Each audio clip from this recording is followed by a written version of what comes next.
Okay, good evening. तो मैं Audible हूँ? जी, कोई सुन पा रहा है? Yes sir, good evening sir. Okay yes sir, good evening sir. ठीक है, तो अभी क्या करते हैं, हम लोग लास्ट क्लास में कुछ क्वेश्चंस डिस्कस किए थे, पर दिखा देता हूँ। और फिर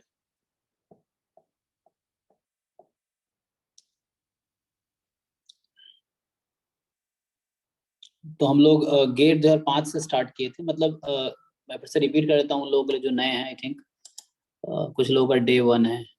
कौन है? हिमांक, ऋषिकांत, आप थे लास्ट क्लास में। सो एक क्लास हमारा हुआ है जस्ट, गेट स्टैटिस्टिक्स का एक क्रैश कोर्स। ठीक है, सो एक क्रैश कोर्स बैच है जस्ट, इसमें हम प्रीवियस ईयर पेपर करेंगे और कुछ चीज़ें जो एक्स्ट्रा होंगी। ज़्यादातर चीज़ें जैम का ही है, तो आप जैम के कंटेंट भी देख सकते हैं। जो जैम स्टैटिस्टिक्स में है वो सब कुछ है यहाँ पे गेट में, उसके अलावा थोड़ा सा एक्स्ट्रा भी है। तो 60-70% क्वेश्चन जैम का ही है, या अगर मैं इंक्लूड कर दूं वो एप्टीट्यूड पोर्शन। तो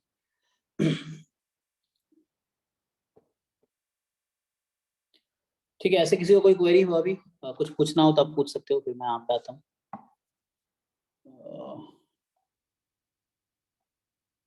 कुछ पूछना है किसी को?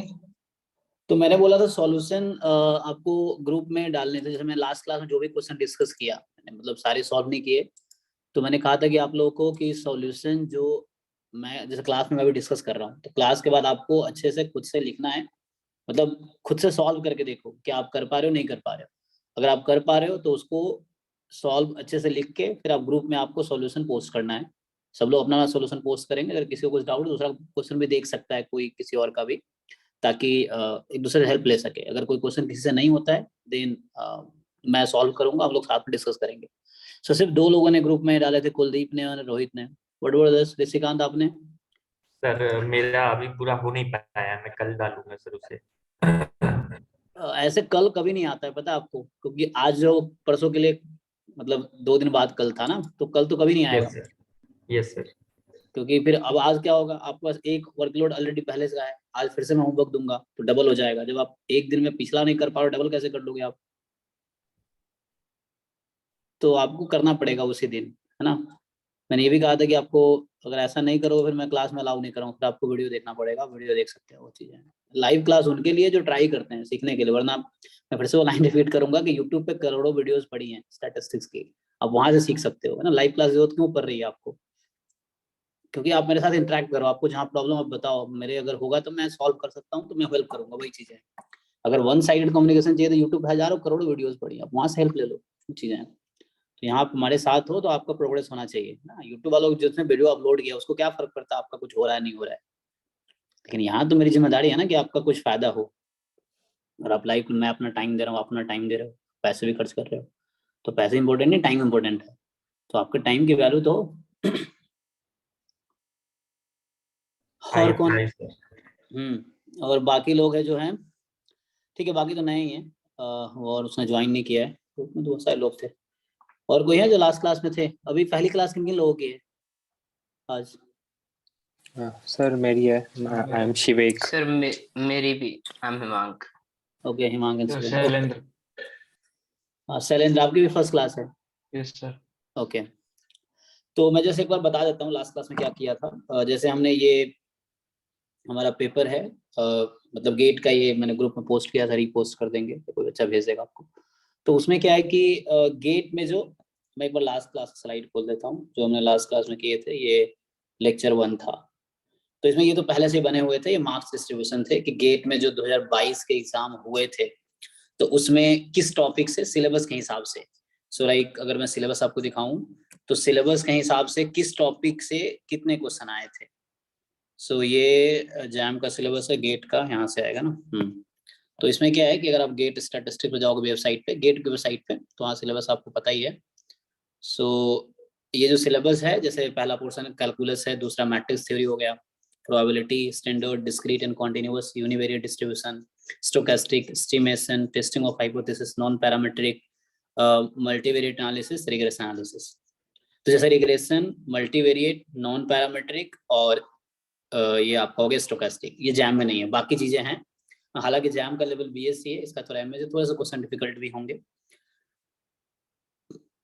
तो इसके हिसाब से हमने डिस्ट्रीब्यूशन बनाए थे। यहाँ भी क्या है, ये डिस्ट्रीब्यूशन बना हुआ है कि लाइक ये ऑलरेडी ग्रुप में है, ये पीडीएफ इसका लास्ट क्लास में, क्यों मतलब हर क्लास के बाद आपको ये जो लिख रहा हूँ मैं वो मिल जाएगा और रिकॉर्डेड वीडियो भी मिल जाएगा हर क्लास के बाद। तो इसमें क्या है कि ये बस एक तो मार्क्स डिस्ट्रीब्यूशन था जो पहले हम डिस्कस कर चुके थे, फिर हमने स्टार्ट किए 2005 के क्वेश्चन से, तो उससे रिलेटेड कॉन्सेप्ट भी डिस्कस कर रहे थे साथ में, से कुछ क्वेश्चन हैं जो हम डिस्कस कर रहे थे।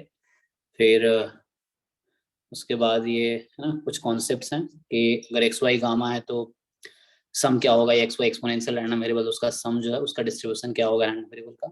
सो ये सब था। बाकी फिर हमने क्वेश्चन स्टार्ट किए थे आई थिंक। सो इसके बाद तो ये सब चीजें मैं लास्ट क्लास में डिस्कस की थी, आपको पीडीएफ मिल जाएगा। और थोड़ी राइटिंग शुरू में समझने में दिक्कत होगी, लेकिन धीरे धीरे आप समझ जाओगे, क्योंकि मैं थोड़ा लिखता है ऐसे उल्टा सीधा हूँ। ये हम क्लास अटेंड करो फिर आपको समझ आने लगा मैं क्या लिख रहा हूँ धीरे धीरे। तो ये सब कॉन्सेप्ट जो रिलेटेड थे 2005 और 6 के जैम पेपर से, तो ये हमने लास्ट क्लास में पेज नंबर 478 से 478 हाँ 458 और 478 के बीच जो भी गेट के क्वेश्चन थे वो हमने डिस्कस किए थे लास्ट क्लास में, 458 से 478 तक। सो यही होमवर्क था, इसमें जो भी क्वेश्चन आपको खुद करने हैं, नहीं हो रहा है फिर हम डिस्कस करते हैं। ओके तो एक बार देखिए, मैं वापस पीडीएफ खोलता हूँ। तो ये आज लेक्चर 2 होगा। तो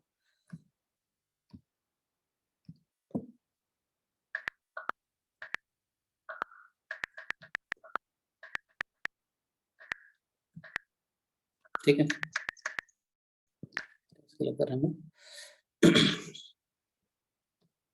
so this just a crash course. आपको कोई डिटेल में कोई चीज चाहिए तो हमारे जैम के जो मैंने क्लासेस में पढ़ाए वो आप देख सकते हो, बुक से देख सकते हो, यहाँ हम डिस्कस कर सकते हैं, ठीक है। और बहुत सारी चीजें मैं पढ़ा के सीख भी रहा हूँ, तो आप ऐसा एक्सपेक्ट मत करना मुझे सब आता है, मैं धीरे धीरे है ना। लेकिन ये है कि मैं कोशिश करूंगा कि अगर कोई क्लास नहीं आया तो नेक्स्ट क्लास तक मैं उसका आंसर ढूंढ लूँ, ये मेरी कोशिश रहेगी। सो अभी कहाँ पे आते हैं, यहाँ पे आते हैं। तो बताइए, क्वेश्चन नंबर 66 में शायद एरर है क्या, मतलब आंसर में देख लेते तो चेक कर लेते हैं। सो रोहित और कुलदीप ने सॉल्व किए थे, तो आप बताइए कोई क्वेश्चन ऐसा है जो आपसे ना हुआ हो तो हम डिस्कस कर सकते हैं।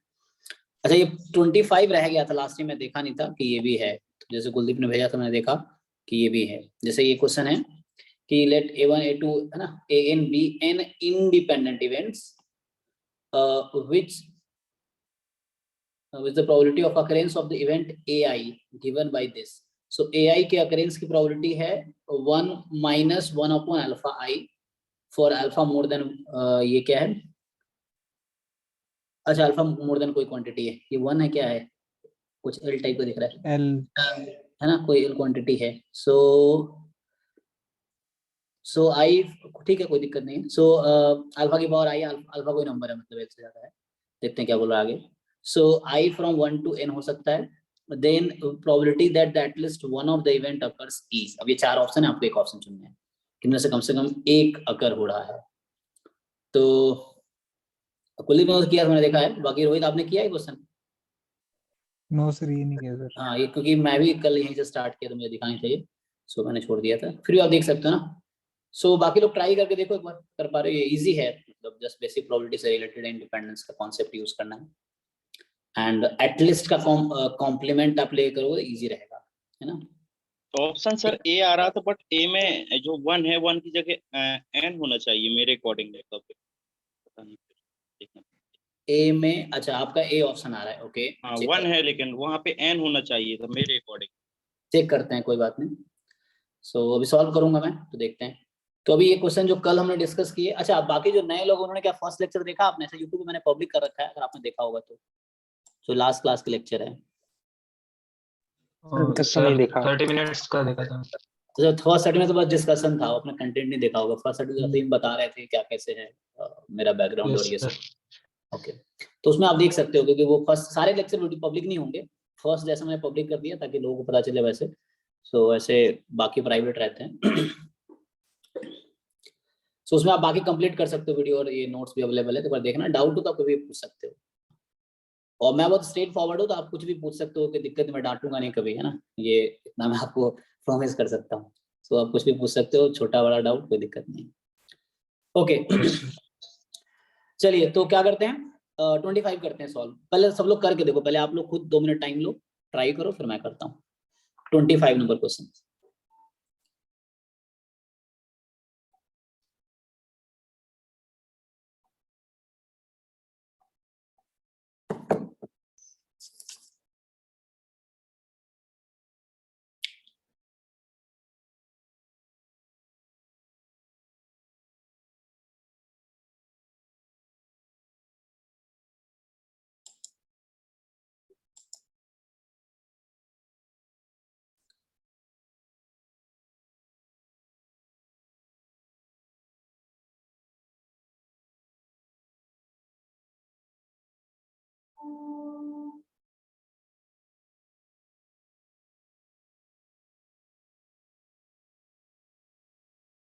देखिए कोई ऑप्शन मैच कर रहा है आपका? ये 4 ऑप्शन है।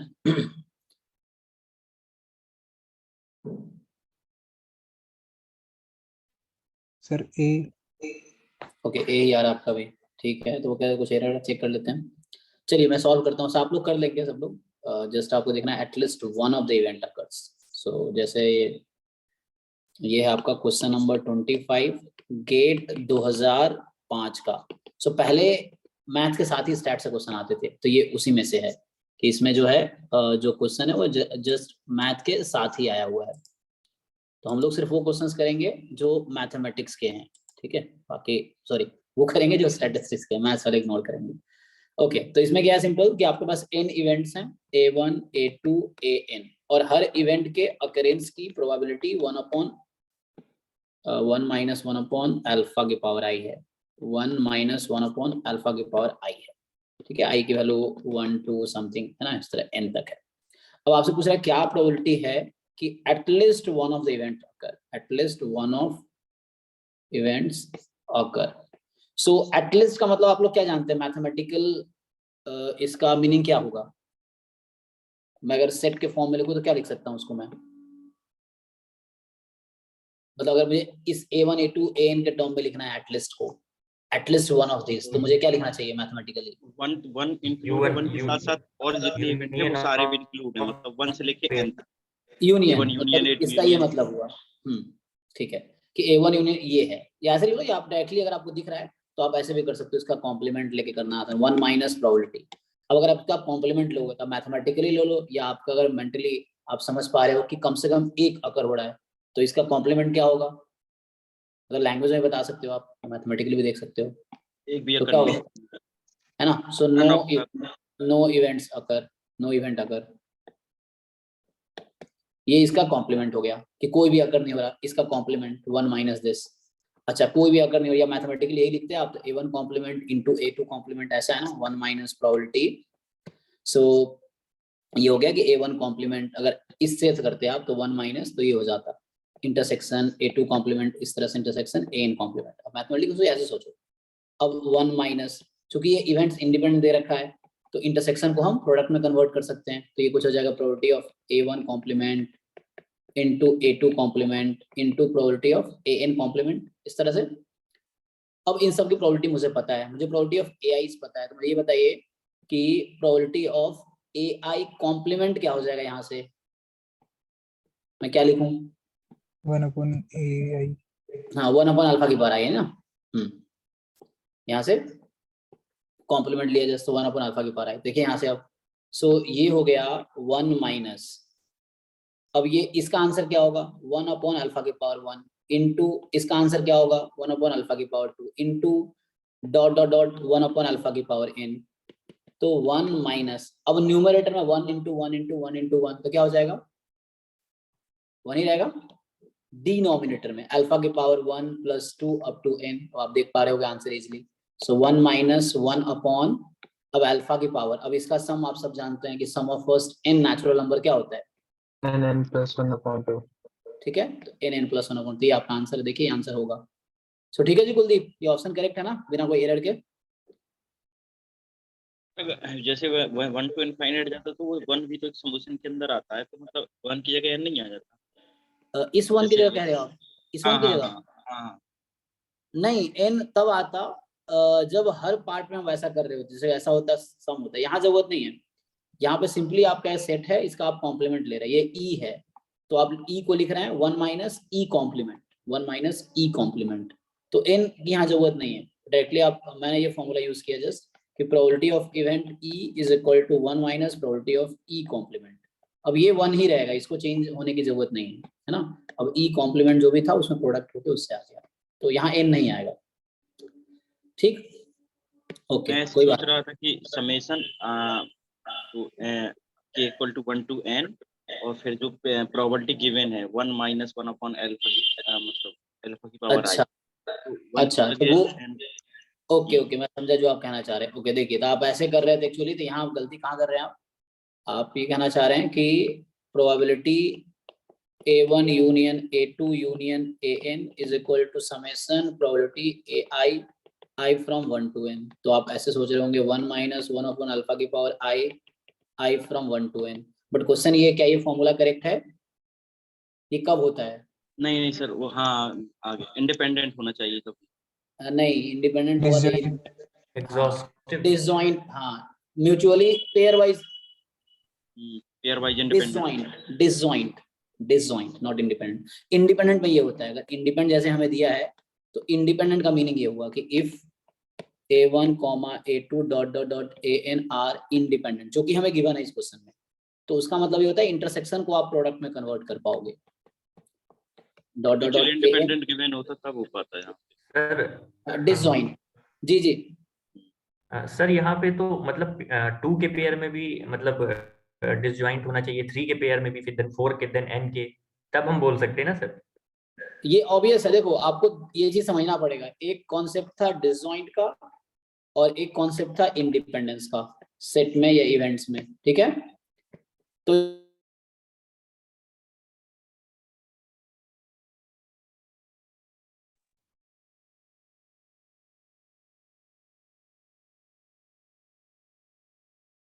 ऑफ प्रोबेबिलिटी, इसको बोलते हैं एक्सियोमेटिक डेफिनेशन। क्या डेफिनेशन था? एक्सियोमेटिक डेफिनेशन, उससे ये लाइन आ जाएगा। ये जो स्टेटमेंट है ना, ये डेफिनेशन से ही आ जाएगा। तो पहले मुझे कोई डेफिनेशन बताओ, फिर उसके आगे हम बात करते हैं। So what is axiomatic definition of probability? कोई भी ट्राई कीजिए, ट्राई करो, गलत होगा कोई बात नहीं, क्या दिक्कत है। टोटल प्रोबेबिलिटी हमें 1 होनी चाहिए, और probability of A union AI, one by one, एक को बोलने तो फिर दूसरा, हाँ, one by one. Second property कहती है कि probability A union I equal to 1 to n AI equal to summation I equal to 1 to n AI, probability of AI if A1 A2 dot dot AN are mutually independent।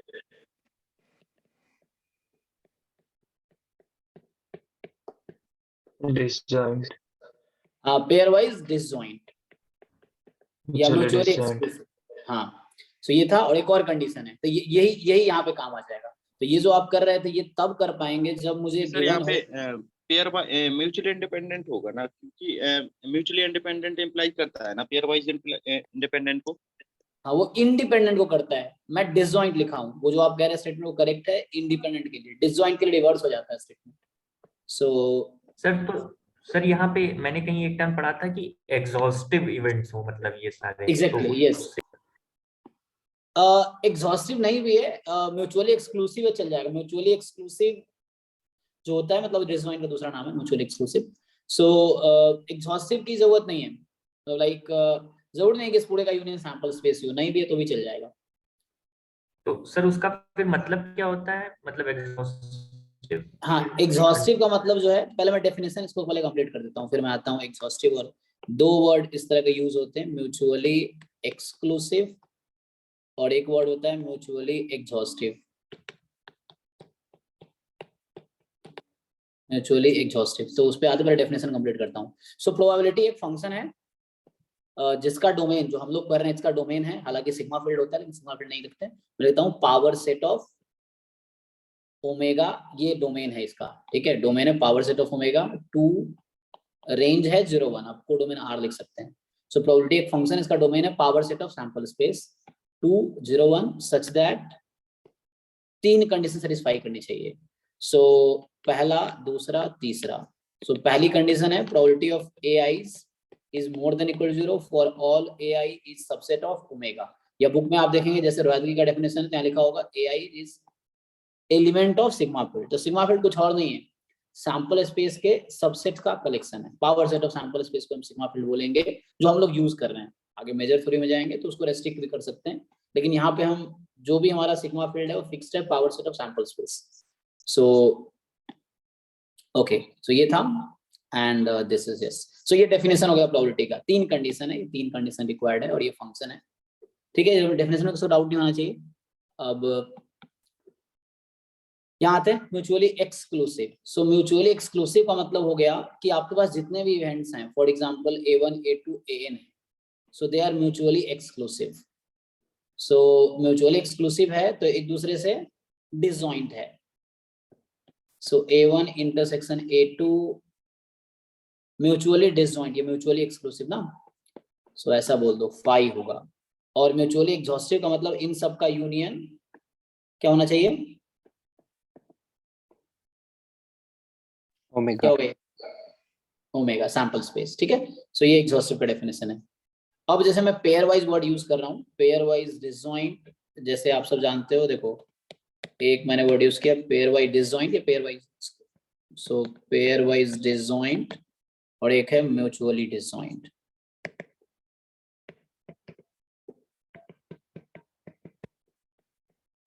So mutually independent, pairwise independent. Independent दो concept बताए थे, pair wise और क्या बताए थे, mutually होगा। सो इसमें क्या था, जब पेयर वाइज डिसजॉइंट आप बोलते हो तो 2 at a time, AI intersection AJ is 5 for all I different from J। और म्यूचुअली में ये होता है कि सबको एक साथ अगर आप लोगे डिसजॉइंट में,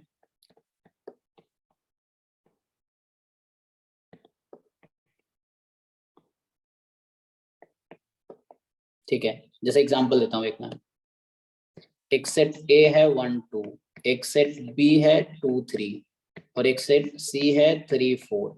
अब मुझे ये बताओ, या 3 1 ले लो, नो प्रॉब्लम। सो आपसे अगर पूछा जाए A intersection B, B intersection C, C intersection A, क्या बोलेंगे, एम्प्टी या नॉन एम्प्टी? तो बस मुझे ये डिस्कस करना है।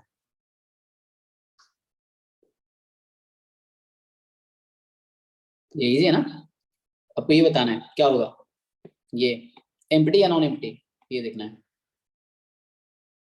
Non empty. Non empty sir. बहुत सिंपल है, मतलब आप इजीली देख पा रहे होंगे। तो इसमें ये था कि हर उसके लिए, तो ये मैं क्या बोलना चाह रहा हूँ, ये ABC are not pairwise disjoint. अगर एक भी नॉन एम्प्टी हो जाता तो काफी था, तीनों है तो कोई प्रॉब्लम नहीं है। अच्छा, अगर आपसे पूछूं A intersection B intersection C क्या है, फाई। फाई। तो इसका क्या मतलब हुआ कि ABC आर म्यूचुअली डिसजॉइंट। 3 तो कॉमन है ना B और C में। ABC तीनों में कॉमन ढूंढ रहे हैं एक साथ। अब एक साथ ABC तीनों में ढूंढ रहे हैं common,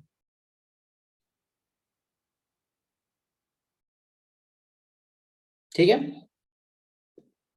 okay so sir. Not pair wise. अच्छा, तो अब आपको मैं स्टेटमेंट पूछना चाहूंगा। स्टेटमेंट A है pair wise disjoint implies mutually disjoint, एक स्टेटमेंट ये है। और दूसरा स्टेटमेंट है mutually disjoint implies pair wise disjoint. कौन सा करेक्ट है, या C बना दो मैं, if and only if and only if double implies mutually disjoint, या D में बोल दूं नन ऑफ दिस। सो क्या लगता है कौन सा करेक्ट स्टेटमेंट है, इस स्टेट 4 में से कौन सा करेक्ट स्टेटमेंट है? ए। सो अगर पेयर वाइज होता तो पक्का म्यूचुअली होगा, क्योंकि किसी भी दो, you took any 2 at a time, आप कोई भी 2 एट अ टाइम लोगे, कुछ भी कॉमन नहीं है, तो सबको एक साथ कॉमन ढूंढोगे तो वैसे ही नहीं होना है कॉमन। लेकिन अगर एक साथ कॉमन नहीं है तो जरूरी नहीं है कि म्यूचुअली पेयर वाइज में नहीं होगा, ऐसा हो सकता है। आपने एग्जांपल यहाँ देखा। अब थोड़ा सा मैं इंडिपेंडेंसी वर्ड आया तो इंडिपेंडेंट की बात कर लेता हूँ इसी में, ताकि इन दोनों कॉन्सेप्ट क्लियर हो, जैसे कुलदीप अभी कंफ्यूज हो रहे थे। सो देखते हैं। सो एक कॉन्सेप्ट आता है पेयर वाइज इंडिपेंडेंट। सो इसमें सिंपल ये है कि probability of AI intersection AJ is equal to probability of AI into probability of AJ for all I different from J। Definition similar है। म्यूचुअली इंडिपेंडेंट आप किसी बुक में देख सकते हैं, तो ये म्यूचुअली इंडिपेंडेंट। अब यहाँ पे क्या आता है, एक्चुअली म्यूचुअल इंडिपेंडेंट डेफिनेशन थोड़ा एक्सटेंडेड है। यहाँ जैसे आपके पास मैंने कहा n सेट है, A1 A2 AN, n sets हमारे पास, यहाँ भी A1 A2 AN है। जब आप म्यूचुअली इंडिपेंडेंट की बात करते हो तो यहाँ पे डेफिनेशन इस डेफिनेशन से अलग हो जाता है। यहाँ जब म्यूचुअली डिसजॉइंट बोल रहे थे तो बस हम सब में एक साथ कॉमन ढूंढ रहे थे। अब यहाँ पे ऐसा नहीं है, यहाँ पे जो डेफिनेशन, आपको डेफिनेशन ध्यान रखना पड़ेगा, क्योंकि डेफिनेशन पे आप क्वेश्चन नहीं कर सकते। डेफिनेशन वो चीज है जो आपसे इंट्रोड्यूस की जाती है कोई चीजें। So definition you have to accept as it is, उसके आगे की चीजें उसकी स्टोरी पे बेस्ड होती हैं। तो यहाँ पे क्या होगा, डेफिनेशन जो है कि कहना चाहता है you take AI intersection AJ, ये तो होगा ही for all I different from J, साथ में AI intersection AJ intersection AK, this has to be true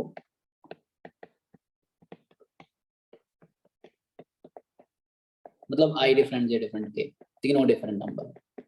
so like, और इसको एक्सटेंड करते जाओ आप। सो एट द एंड 4 के लिए, 5 के लिए, 6 के लिए, तो एट द एंड लास्ट में आएगा A1 intersection A2 intersection AN, this has to be A1 A2 and AN। तो यहाँ आप देखेंगे डेफिनेशन थोड़ा अलग हो गया। तो ये म्यूचुअली इंडिपेंडेंट की डेफिनेशन, अभी आप चेक कर सकते हैं, बुक में ये मिलेगा आपको। ये भी क्या रोहित सर मैं लिख रहा हूँ, मतलब मैंने लास्ट यही बुक फॉलो किया जैम बैच में, मुझे याद है। सो इस तरह से डिफाइन किया उन्होंने। सो अब क्या हमारे पास है कि अब आपसे पूछा, एग्जांपल देता हूँ पहले मैं। सो आप देख पा रहे होंगे सिंपली, अगर म्यूचुअली इंडिपेंडेंट है तो ये तो कंडीशन है ही, साथ में बहुत सारे और भी कंडीशन है।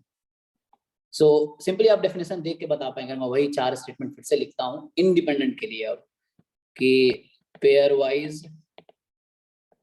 independent will imply mutually independent.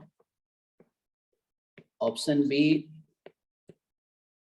mutually independent will imply pairwise independent. Option C वैसे ही है, if and only if होगा। So pairwise independent if and only if, both way, mutually independent, and D आपका है none of these। ठीक है, तो अब यहाँ पे क्या डेफिनेशन आप देखिए, B होगा। ठीक है। तो यहाँ पे देखिएगा रिवर्स हो गया, तो आपको ध्यान रखना। यहाँ देखिए, यहाँ उल्टा था, पेयर वाइज इंप्लाई कर रहा था म्यूचुअली को बिकॉज ऑफ इस डेफिनेशन। अब यहाँ पे म्यूचुअली वाला इंप्लाई कर रहा है पेयर वाइज। अगर म्यूचुअल है तो ये तो होना ही है, तो ये होगा ही। लेकिन अगर इतना है सिर्फ पेयर वाइज तो वो बाकियों की गारंटी नहीं दे रहा, बाकी फेल हो सकता है। मैं एग्जांपल देता हूँ एक आपको, ठीक है। इसका एक एग्जांपल ले लेते हैं, वही वाला एग्जांपल ले लें जो हमने भी लिया था। A12 B23 C31 और A जो सैंपल स्पेस यहाँ चाहिए होगा प्रोबेबिलिटी निकालने के लिए, सो मान लीजिए 1 2 3 है सिंपली। तो यहाँ से आप क्या देख रहे हैं, प्रोबेबिलिटी ऑफ, या मैं काम करता हूँ 1 2 3 बजा 1 2 3 4 ले लेता हूँ, ठीक है। सो अब चेक करते हैं। सो प्रोबेबिलिटी ऑफ A मैं मान रहा हूँ equally likely, all outcomes are equally likely. So ये क्या होगा,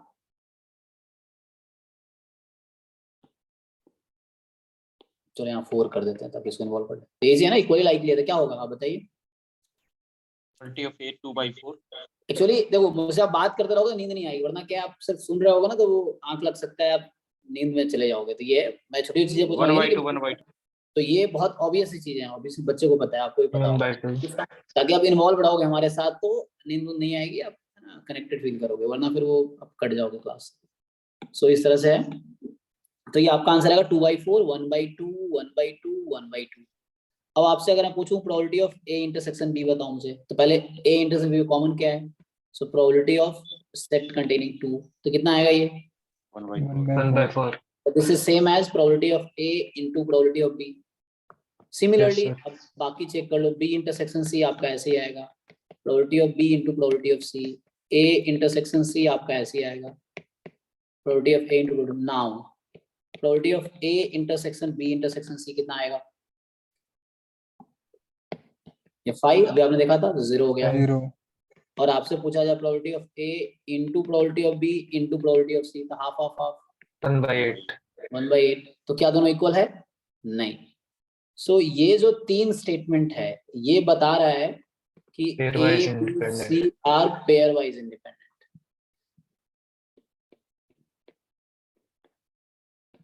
पेयर वाइज इंडिपेंडेंट है, but A B C are not mutually independent.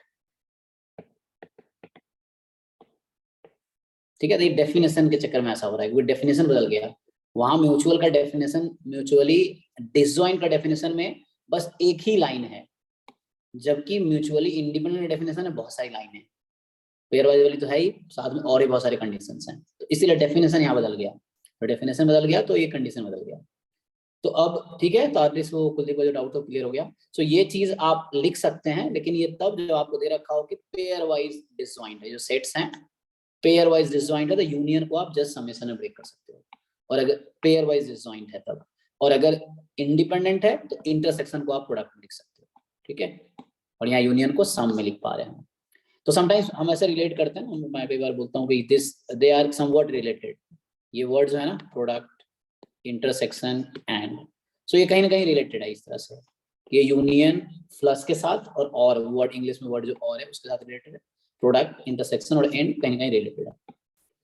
ठीक है, ओके। चलिए तो हम वापस क्वेश्चन पे आते हैं।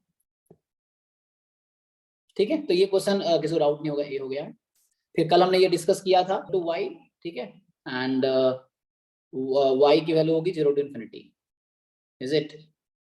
क्योंकि आप ग्राफ भी बनाओगे अगर इसका, तो क्या होगा, x is equal to Y, ये लाइन है आपका, x is equal to Y की लाइन ये है, तो x लेस देन वाई किधर होगा?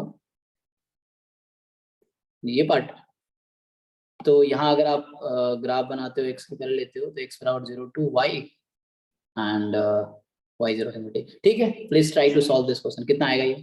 सर ऊपर वाला तो y ग्रेटर देन x हो जाएगा ना? चेक करो चेक करो चेक करो, ये क्या था, 1 0 था, तो नीचे x ग्रेटर देन y है और ऊपर y ग्रेटर देन x, तो वही तो चाहिए मुझे यहाँ पे। चेक कीजिए, है ना, पॉइंट लेके चेक कर लो, टेस्टिंग पॉइंट ले लो आप। Yes sir, yes sir. तो 1,0 हो गया आपका, सो x मोर देन y, ऊपर y मोर देन x है। ठीक है, तो मुझे y मोर देन x चाहिए।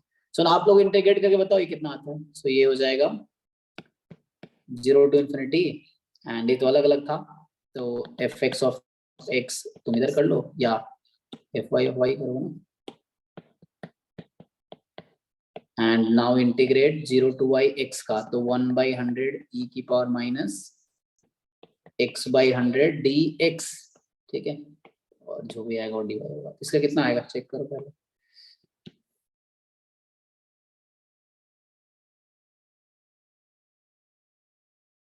इसको सिंपलीफाई करके देखो क्या आता है। सो ये इजी है सिंपलीफाई करना।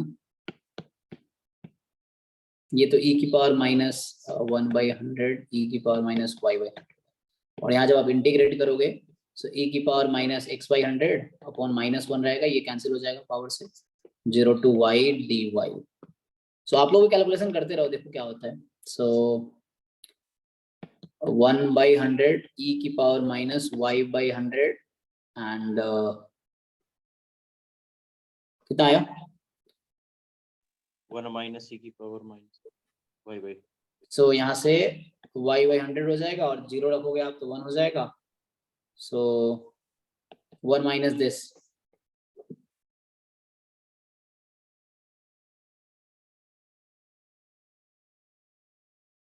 ओके, तो इसको सिंपलीफाई कर लो, 0 to infinity, सो 1/100 e की power minus y/100 minus 1/100 e की पावर माइनस कितना 2y, पावर वर्ड ऐड हो जाएगा by 100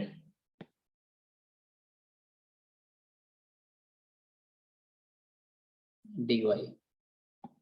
सो अब इसको जैसे इंटीग्रेट कर लो। सो ये गामा से भी कर सकते हो आप चाहो तो, उससे नहीं तो तो क्या आंसर होगा आफ्टर के वो किया होगा। ओके 27 में कोई डाउट है? ये हो गया था एमएलई। 27 को सर वैसे इसको जैसे ये तो मतलब ये मॉड खुला है, जैसे मॉड x माइनस थीटा है, तो इसको अगर वैसे ही स्टैंडर्ड लाप्लास के जो स्टैंडर्ड पीडीएफ होता है उसी में कर लें, तो उससे कर दें तो वो ज्यादा बेटर रहे, मतलब कर सकते हैं ना। हाँ इजी आ जाएगा। इसका आंसर आई थिंक आता है मीडियन, सी आता है क्या भाई रोहित? हाँ ये आता है। हाँ मीडियन ही। Yes sir. सिंपली आप लाइक्लीहुड फंक्शन निकालो, और लाइक्लीहुड फंक्शन निकालोगे सो इसमें क्या कॉन्सेप्ट है कि जस्ट आप जब लाइक्लीहुड फाइंड कर रहे हो यहाँ पे, तो ये आपका आएगा प्रोडक्ट ऑफ 1/2 है ना। So this will give you 1/2 e की power minus mod xi minus theta है ना, i फ्रॉम 1 to n। ये पीडीएफ है। अब उसका लाइक्लीहुड फाइंड करोगे तो आएगा 1/2 की पावर n e की power minus mod i from 1 to n xi minus theta summation इसका। ओके अब एमएलई के लिए आप क्या करते हो? एमएलई के लिए आप करते हो कि लाइक्लीहुड फंक्शन मैक्सिमम होना चाहिए, ठीक है। सो लाइक्लीहुड फंक्शन को मैक्सिमाइज करना है। सो एक काम कर सकते हैं हम लोग, तुम लॉग ले लो, चलो इसको लॉग कोई इफेक्ट नहीं डालेगा, इसका पॉइंट ऑफ मैक्सिमा और इसका पॉइंट ऑफ मैक्सिमा सेम होगा बिकॉज लॉग एक इंक्रीजिंग फंक्शन है। तो यहाँ से जब आप ब्रेक करोगे तो ये जैसे n लॉग 1/2 है minus summation mod xi minus theta आ गया, ठीक है। अब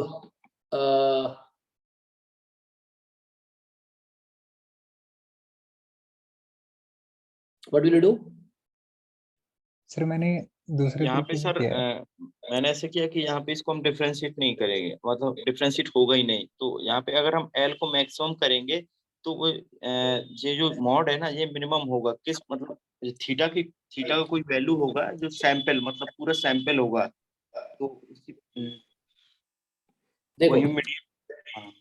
ठीक है, वो भी एक तरीका है। सिंपल ये बताओ मुझे, जैसे मॉड x माइनस थीटा है, तो ये आपको पता है कि थीटा पे डिफरेंशिएबल नहीं है और मुझे इसको मैक्सिमाइज करना है। सो यहाँ बाहर माइनस भी लगा हुआ है, तो जिस क्वांटिटी के लिए ये मिनिमम होगा ना उसके लिए ये मैक्सिमम होगा, ये पूरा मैक्सिमम होगा, उसके लिए मैक्सिमम होगा। तो मुझे तो मॉड x माइनस थीटा की वैल्यू मिनिमम कब होती है? जब थीटा मीडियन हो सर। मीडियन के लिए। है ना, ये आप जानते होंगे अगर रैंडम वेरिएबल के लिए है तो theta has to be median, है ना। सो यहाँ से क्या हो जाएगा, जस्ट सिंपली आप ये बोलो, देखो मैं बोलना चाहता हूँ कि ये क्रिटिकल पॉइंट यहाँ से मतलब इज नॉट डिफरेंशिएबल फंक्शन, आप थीटा को डिफरेंशिएट नहीं कर सकते, अलग अलग करना पड़ेगा आपको, उस केस में कर सकते हैं आप। बट यहाँ से ये है कि सिंपली आप यहाँ से देख सकते हो this quantity is maximum when this quantity is minimum, है ना। कब? व्हेन ये जो मॉड xi माइनस थीटा है this is minimum i from 1 to n। और ये एक रिजल्ट है कि ये क्वांटिटी मिनिमम कब होगा, ये मिनिमम कब होगा जब थीटा की वैल्यू मीडियन ऑफ xi's होंगे, x1 x2 xn। ये एक रिजल्ट है। इसका एक और रिजल्ट है इसी में, मैं रिकॉल जस्ट करा देता हूँ। सो कि summation xi minus theta whole square i from 1 to n this is minimum. ये मिनिमम कब होता है? थीटा को क्या होना पड़ेगा उसके लिए मिनिमम होना? मीन x बार, है ना, मीन सैंपल मीन होना पड़ेगा, तो ये सैंपल मीडियन होना पड़ेगा, this has to be sample mean. तो ये कुछ रिजल्ट्स हैं जो आपको पहले से पता होंगे। So this has to be sample mean, ठीक है। सो ये सैंपल मीन होगा इस रिजल्ट के लिए। जब मॉड है तो इसमें पॉइंट 2 भी लिखे देता हूँ कि ये जो क्वांटिटी, ये एक थ्योरम्स हैं बुक में आपको मिलेंगे, इन्फरेंस में आप देख सकते हो। सो सैम्पलिंग में जो होगा, this quantity is minimum when theta has to be sample median, तो ये थ्योरम्स हैं, इसका प्रूफ भी आप देख सकते हो, तो सैंपल मीडियन होना चाहिए। सो इस क्वेश्चन का आंसर जो है कि ये क्वांटिटी मैक्सिमम तभी होंगी, लाइक एमएलई का मतलब क्या है, थीटा की वो वैल्यू जिसके लिए लाइक्लीहुड फंक्शन मैक्सिमम हो जाए। सो ये क्वांटिटी उसके लिए मिनिमम होगा, अगर पूरा मैक्सिमम है तो इसको मिनिमम होना पड़ेगा बिकॉज माइनस है यहाँ पे। सो इसको मीडियम। तुमने कैसे किया था रोहित, ऐसे ही? सर मैंने इंट्यूटिवली किया था कि क्योंकि सर अगर इसको अलग अलग करेंगे तो फिर रेंज हमारी थीटा के ऊपर डिपेंड हो जाएगी, हाँ, तो लाइकलीहुड नहीं ले पाएंगे। तो वहां से मतलब इवन ऑर्डर डिफरेंशिएट, करेगा। Yes sir. तो क्योंकि सर हमारे पास जो भी ऑप्शंस हैं, मीन और वेरिएंस का तो ऑप्शन वैसे ही खत्म हो जाता है, हम्म तो बच जाता है लार्जेस्ट ऑर्डर स्टैटिस्टिक्स और मीडियन। तो लार्जेस्ट ऑर्डर वैसे नहीं हुआ क्योंकि थीटा के करीब होना चाहिए, मतलब जो मिडिल वैल्यू उसके करीब। हम्म। तो वो मीडियन होगा। हालांकि जैसे आप इसके लिए ये है, कोई बुक उठाओ और आपको बुक में अगर देखना हो इसका सोल्यूशन, ये डबल एक्सपोनेंशियल डिस्ट्रीब्यूशन है, डबल एक्सपोनेंशियल लाप्लास डिस्ट्रीब्यूशन है। सो आप गूगल पे भी देख सकते हो आप कि लाप्लास डिस्ट्रीब्यूशन में व्हाट इज द एमएलई, तो अब उससे बहुत सारे आंसर्स मिल जाएंगे ऑनलाइन, क्या बहुत सारे कंटेंट अवेलेबल है, तो आप ये सर्च कर लो कि what is the MLE of Laplace distribution, तो one of the proof is this, और भी हो सकते हैं प्रूफ आपको मिल जाए। सो हमें देखना है कि लाइक्लीहुड मैक्सिमम कब होगा। सो आप बस ये देख लो कि लाप्लास डिस्ट्रीब्यूशन का एमएलई क्या होता है, तो उससे बहुत सारे प्रूफ्स ऑनलाइन है, आप चेक कर लो, तो आंसर ये मीडियन होगा। ओके, सो बाकी क्वेश्चंस देखते हैं। मैं टिक करेगा, ये तो हो गया होगा है ना, ये तो कर दी थी कल ही हमने कर दिया था। और ये क्वांटिटी हमने डिस्कस किया था, वो केस था कि 66 और देख लीजिए सर, शायद उसमें भी मुझे आंसर में कुछ मिस्टेक लग रही है। 66 ये स्टैट्स का है क्या, हम्म, कौन सा, ये वाला? नहीं ये नहीं है, मैंने 66 ही किया है, शायद नीचे होगा दूसरा, अगले मतलब 2000। अगले पेपर का होगा वो अगले हाँ पेपर का हाँ, होगा। सर तो इस पेपर का 73 73, सर। हाँ इसमें वो रिजल्ट यूज करना पड़ेगा। एक्चुअली क्या है ना, यहाँ पे आईआईडी नहीं है, तो वो इसने भेजा ना फोटो कुलदीप ने, तो वहां पे क्या आपके पास की बोला सीक्वेंस ऑफ सिर्फ इंडिपेंडेंट है ना, वो जो आप जानते हो वो आईआईडी के लिए अलग रिजल्ट है, इंडिपेंडेंट के लिए, जिसमें ये कंडीशन था 73 में कि जो थ्योरम था उसमें ये था ना कि variance of S N upon N square limit N tends to infinity this has to be 0, यही था ना। तो हमने जब फाइंड किए थे, आपने वेरिएंस जब फाइंड किए थे, एस एन क्या है आपका x1 से लेके xn तक, और आप ईच xi का अगर आप वेरिएंस निकालते हो तो वो आया था कितना, limit n tends to infinity. So each xi का वेरिएंस आपने निकाला था ना, n की पावर 2 अल्फा आया था, चेक करो यहाँ से, ये जो आपको डिस्ट्रीब्यूशन दिया है उसके लिए आप मुझे बताओ क्या आएगा वेरिएंस ऑफ xi या xn का वेरिएंस क्या होगा, तो n की पावर 2 अल्फा आई थी ना, n की पावर 2 अल्फा। और हालांकि ये क्वेश्चन शायद सॉल्व भी है गुप्ता कपूर में, यही क्वेश्चन है, एग्जैक्टली सेम क्वेश्चन था, कुलदीप आपने भेजा था ना, यस यस सर। सर यही है, वो भेजा है। एग्जैक्टली सेम क्वेश्चन, तो वहां भी आप देख सकते हो गुप्ता कपूर ने एग्जैक्टली सेम क्वेश्चन है, पेज भी दे रखा था, कौन सा पेज था एक बताना, 7 पॉइंट समथिंग है ऐसा कुछ।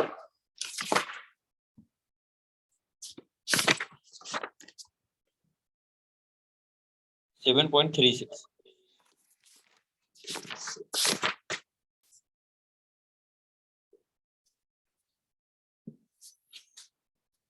ओके 7.36 में क्वेश्चन नंबर क्या 7.23 था, 23B। Yes sir 23। Okay, so बोला xib is having only two values with equal probabilities this and this, so that the law of large number can be applied to the independent variables, not IID है ना, independent, क्योंकि different अगर आप I करोगे तो probability अलग होगी है ना, so they are not identically distributed, they are just independent। तो इसीलिए यहाँ पे so result क्या है, variance of summation xi upon n square, हाँ that limit should go to 0। तो ये थ्योरम था, तो उसको अप्लाई किया है, पीछे थ्योरम भी लिखा होगा। ऊपर सर वही उसमें उसी में एक क्वेश्चन ऊपर भी है, उसमें डायरेक्ट अगर इंडिपेंडेंट है आईआईडी है तो मतलब डायरेक्ट किंचन थ्योरम, मतलब उसी बिग लार्ज नंबर को उसी मतलब जैसे डायरेक्ट वो कन्वर्ज कर जाती ई एक्स की पावर के आईआईडी होता है जाते। ओके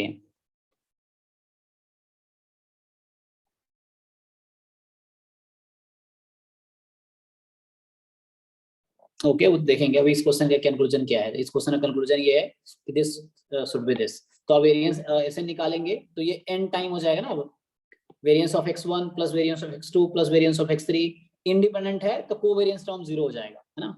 इंडिपेंडेंट टर्म से क्या होगा, कोवेरिएंस टर्म आपका 0 हो जाएगा। तो कोवेरिएंस टर्म 0 हो जाएगा तो आपका आंसर आ जाएगा दिस n टाइम, है ना। So upon n square this is 0। तो क्या आंसर आ जाएगा, limit n tends to infinity n की power 2 alpha plus 1 upon n square this is 0। So limit n tends to infinity कितना आ गया n की पावर 2 अल्फा माइनस 1। अब ये देखना आपको ये 0 कब होगा, n टेंड्स टू इंफिनिटी है, वेरी लार्ज नंबर है। सो ये पावर क्या होना पड़ेगा, जैसे इंफिनिटी की पावर माइनस 1 आपसे पूछूंगा क्या आंसर आएगा, 1 by infinity 0 this will close to 0। so 2 alpha minus 1 has to be negative इसके लिए। so alpha has to be less than half, ठीक है। so ये थ्योरम Yes, आपको sir. देखना पड़ता है। तो मैं भी गुप्ता कपूर है ना, इसमें देखता हूँ गेट कितना अच्छे से कॉन्सेप्ट हैं, ऐसे थोड़े से वैसा लिखा हुआ है एक जगह ऑर्गेनाइज नहीं है बट इसको देख सकते हैं। so ये थ्योरम काम आएगा कब, जब इंडिपेंडेंट जस्ट हो, नॉट आईआईटी, है ना, इंडिपेंडेंट सैंपल के लिए।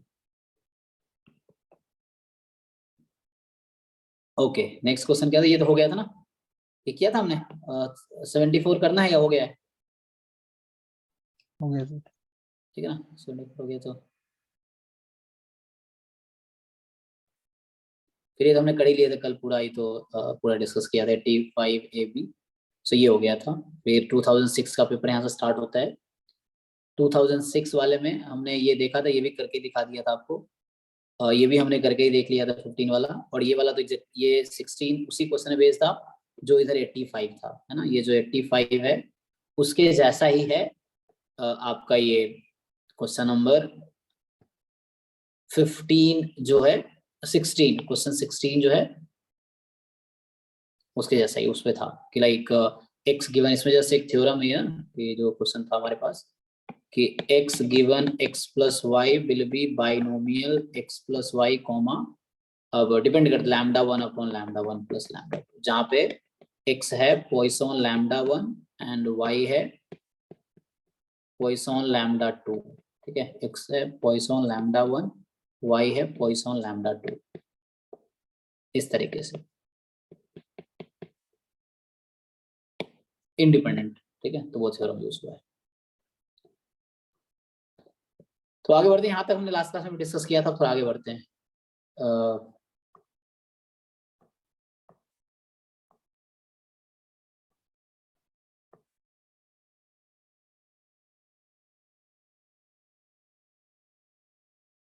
चलिए तो यहाँ से स्टार्ट करते हैं 65 से डिस्कशन करना। फिर से आपका होमवर्क कल के लिए, फिर जिन लोगों ने नहीं किया उनका पूरा होमवर्क होगा स्टार्टिंग से यहाँ तक। अब जिन लोगों ने वहां तक कर रखा है सॉल्व, आपने सॉल्यूशन भेजे ग्रुप में, तो आपको यहाँ से करने हैं नेक्स्ट क्लास में, ये सॉल्व करके आपको ग्रुप में पोस्ट करना है सॉल्यूशन, ठीक है। तो देखिए क्या कह रहे हैं, late t denote the number of times we have to roll a fair die before each face appearing in the first 6 rolls ना rolls। तो क्या है 10 देन होगा ना, ये मिस्टेक है। Then expectation of t given n, ऐसा कुछ है। t denote the number of time we have to roll a fair die before each face appearing in the first 6 rolls। so t denote the number of times we have to roll a fair die, ठीक है। t है कितनी बार आप roll, number of time we have to roll a fair die before each face appearing in the first 6 rolls। अच्छा तो then कह रहा है कि then expectation of t given n is equal to 3 is, ठीक है। तो क्वेश्चन समझ आ रहा है क्या बोल रहे हैं। t जो रैंडम वेरिएबल है वो बता एन ये n क्या होगा,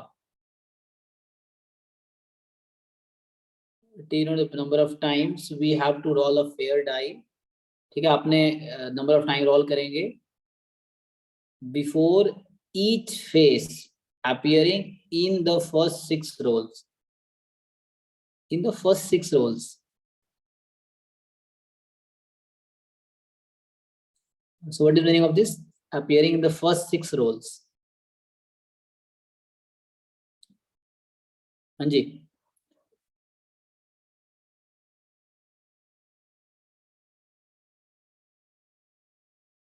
सो expectation of T given n बराबर 3, सो n क्या है, तो n इन्होंने पहले बताया नहीं, n क्या है, डायरेक्टली n बराबर 3।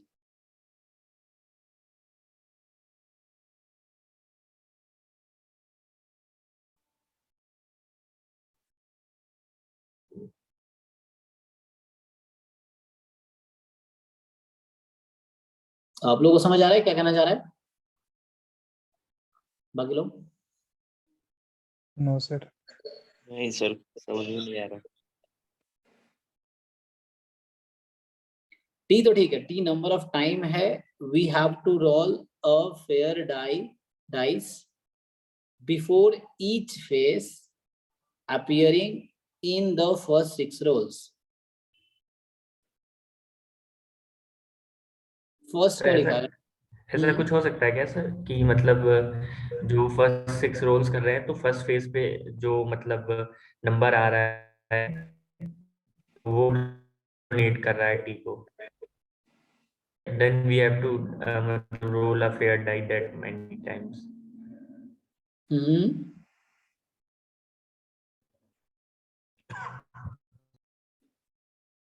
n बराबर 3, so what is meaning of n बराबर 3?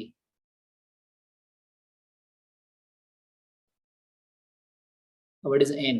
क्वेश्चन ये है कि n कैपिटल n क्या है, इन्होंने डिफाइन किया नहीं, डिफाइन करना चाहिए कैपिटल n क्या है। Yes, बीच में sir. तो कुछ लाइन मिस किया होगा, हो सकता है जब टाइप करने में। सो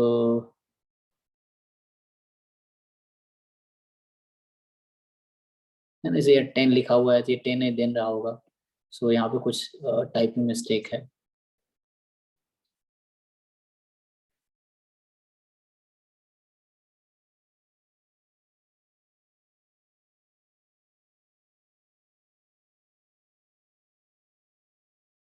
ये तो ऐसा बोलना चाह रहा होगा, मुझे लग रहा है कि T total number of time है जब तक ऑल 6 नंबर आ जाए तब तक है,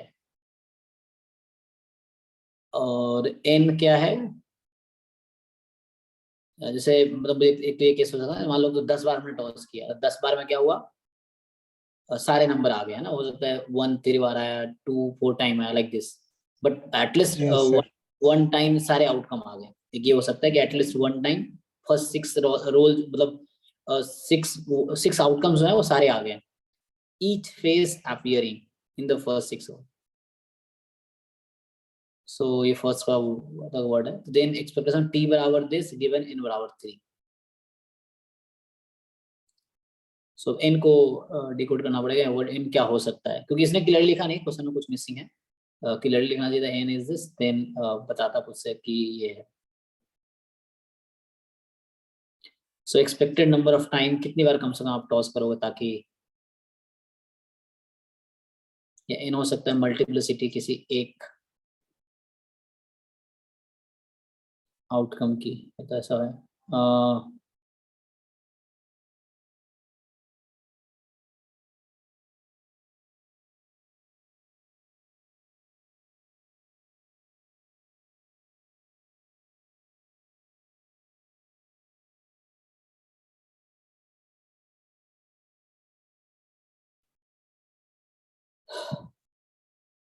तो क्वेश्चन में कुछ डाउट है तो इसको मिसिंग लग रहा है सर।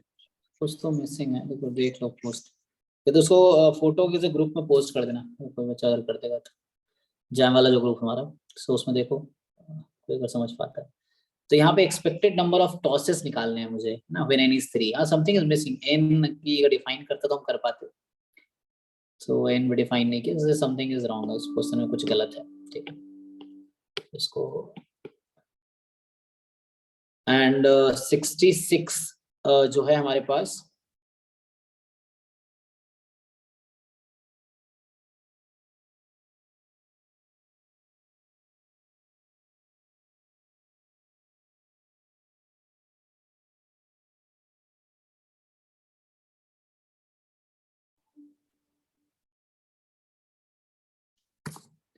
ओके सो इसको स्किप करते हैं, ये कुछ इस क्वेश्चन में मुझे कुछ मिसिंग लग रहा है, तो इसको छोड़ देते हैं, अगला क्वेश्चन पे आते हैं।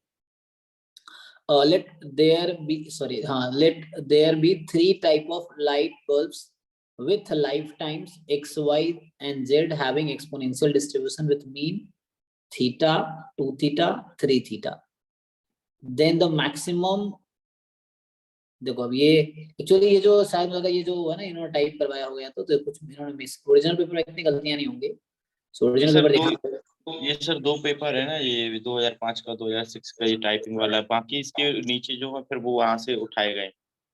ऑफिशियल है ना, तो आप देखो 5 6 का ऑफिशियल मिल रहा है क्या, ये देखना पड़ेगा कि तुम्हें ऑफिशियल जहाँ साइट मिला पे तो नहीं है सर, नहीं है साइट ना। पे नहीं है। हाँ तो वो शायद ही मैंने कहीं से डाउनलोड किए होंगे तो उन्होंने टाइपिंग में मिस्टेक किए हैं। तो बोल रहा है कि having exponential distribution mean theta, 2 theta, 3 theta exponential then maximum link है ना, ये गड़बड़ किया ना, likelihood estimator of theta based on the observation XYZ is. तो 3 है तो अब कर सकते हैं हम लोग, तीनों का अलग अलग डिस्ट्रीब्यूशन है। तो बोल रहा है maximum likelihood estimator of this based on this. तो क्या होगा, आप लाइक्लीहुड फंक्शन लिखो फिर इसको मैक्सिमाइज करोगे।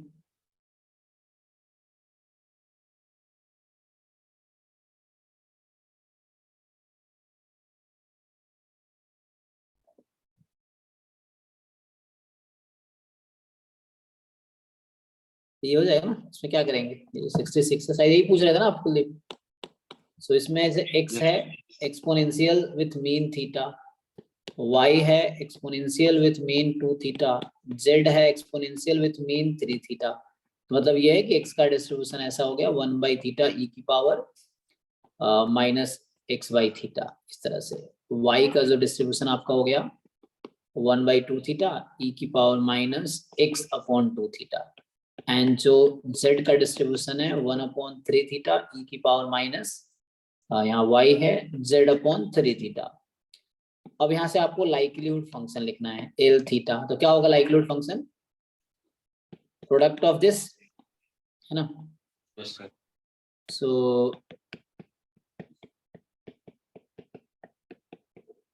यहाँ से कुछ ऐसा आ जाएगा आपके पास 1/6 थीटा क्यूब e की पावर माइनस 1/थीटा कॉमन ले लीजिए, so x plus Y upon 2 plus z upon 3। Okay, अब आपको क्या डिसाइड करना है, MLE ऑफ थीटा। सो MLE का डेफिनेशन क्या होता है,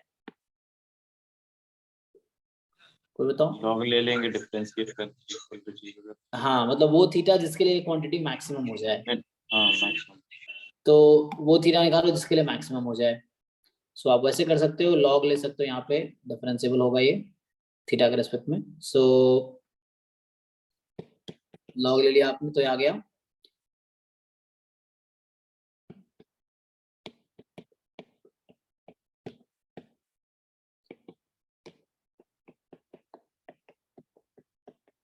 इस तरह से। अब डिफरेंशिएट कर लो इसको थीटा के रेस्पेक्ट में। तो पहले तो सिंप्लीफाई कर सकते हो इसको, तो ये माइनस में ये अगर हटाओगे तो ये माइनस में आ जाएगा 6 थीटा क्यूब, इस तरह से कुछ, ठीक है। तो इसका डिफरेंशिएट करोगे तो लॉग का -1/6 theta cube into 6 theta cube का 18 थीटा स्क्वायर, थीटा का स्क्वायर डिफरेंशिएट कर रहे हैं, एंड माइनस 1/थीटा का डेरिवेटिव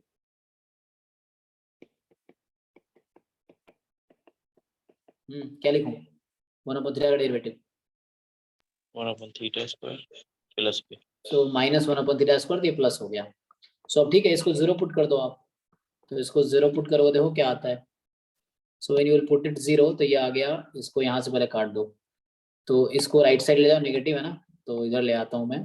सो 6 3 18 अपॉन थीटा ऐसे होगा, माइनस मतलब या इक्वल टू कर दो, उधर ले जाओ,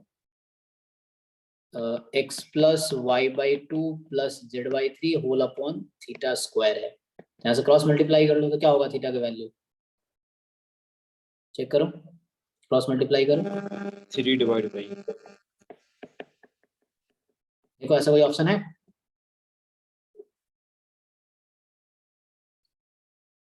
ठीक है जी, कौन सा ऑप्शन दिख रहा है, सी सर। ठीक है। तो इस तरह से सो लाइक्लीहुड फंक्शन क्या होता है, जस्ट जॉइंट पीडीएफ होता है उसका, प्रोडक्ट ऑफ है ना, मार्जिनल्स करने हैं तीनों के। सो लाइक्लीहुड हो गया, लाइक्लीहुड को मुझे मैक्सिमाइज करना है, तो लाइक्लीहुड फंक्शन जिस थीटा के लिए मैक्सिमम हो गया। सो अलग मैंने चेक नहीं किया, ऑप्शन चारों में से एक आ गया तो हो गया। आप चेक कर सकते हो उसमें मैक्सिमम ही मिलेगा मुझे, अगर मैं कैलकुलस वाला जो तरीका है उसमें मैक्सिमम चेक करो तो सो दैट इज फाइन। सो 60 मेरा भी रिवीजन हो जाएगा तुम्हारे वो चीजें, क्योंकि जैम का लेवल बीएससी है, यहाँ थोड़ा सा लेवल ज्यादा है उससे। So let v1 v2 v3 v5 independent uniform 0 1। So आपका इंडिपेंडेंट 0 1 है वेरिएबल एंड लेट दिस, ये ऑर्डर स्टैटिस्टिक्स है, there order this 0 less than x less than y less than 1, then the joint density of this। जैसे jam में ये सब नहीं था, जैम में जॉइंट डेंसिटी नहीं पूछी, डायरेक्ट फॉर्मूला होता है, इसमें आपको कोई ज्यादा टेंशन लेने की जरूरत नहीं है। आप रहती का बुक उठाओ या कोई भी बुक उठाओ, उसमें देखो एक फॉर्मूला दे रखा होगा। जैसे मैं आपसे पूछूं rth ऑर्डर स्टैटिस्टिक्स का पीडीएफ क्या होता है, पता है ना आप लोगों को, कल ही शायद हमने लिखा भी था ये। Yes sir. n factorial r minus 1 factorial n minus r factorial and fx raised to power r minus 1 1 minus इसकी power n minus r pdf of x। इस तरीके से एक और फॉर्मूला है f of xr comma xs। सो ये चीज jam में नहीं है, ये सब ये आपको यहीं पे मिलेगा, xy में ले लो चाहो तो ऐसा लिख लो। ये फॉर्मूला वीके रादगी में है, आप चेक कर सकते हो, उसमें ये होता है कि 1 r s n, ठीक है। तो वहां पे ये है कि यहाँ पे ऐसी है n factorial r minus 1 factorial s minus r factorial and अब फॉर्मूला पर चेक करना है जस्ट। सो उस फॉर्मूले पे अप्लाई करो, आंसर आ जाएगा, ठीक है ना। s minus r minus 1 minus 1 factorial और आगे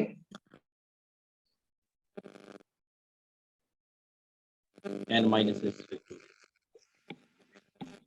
you just check the formula.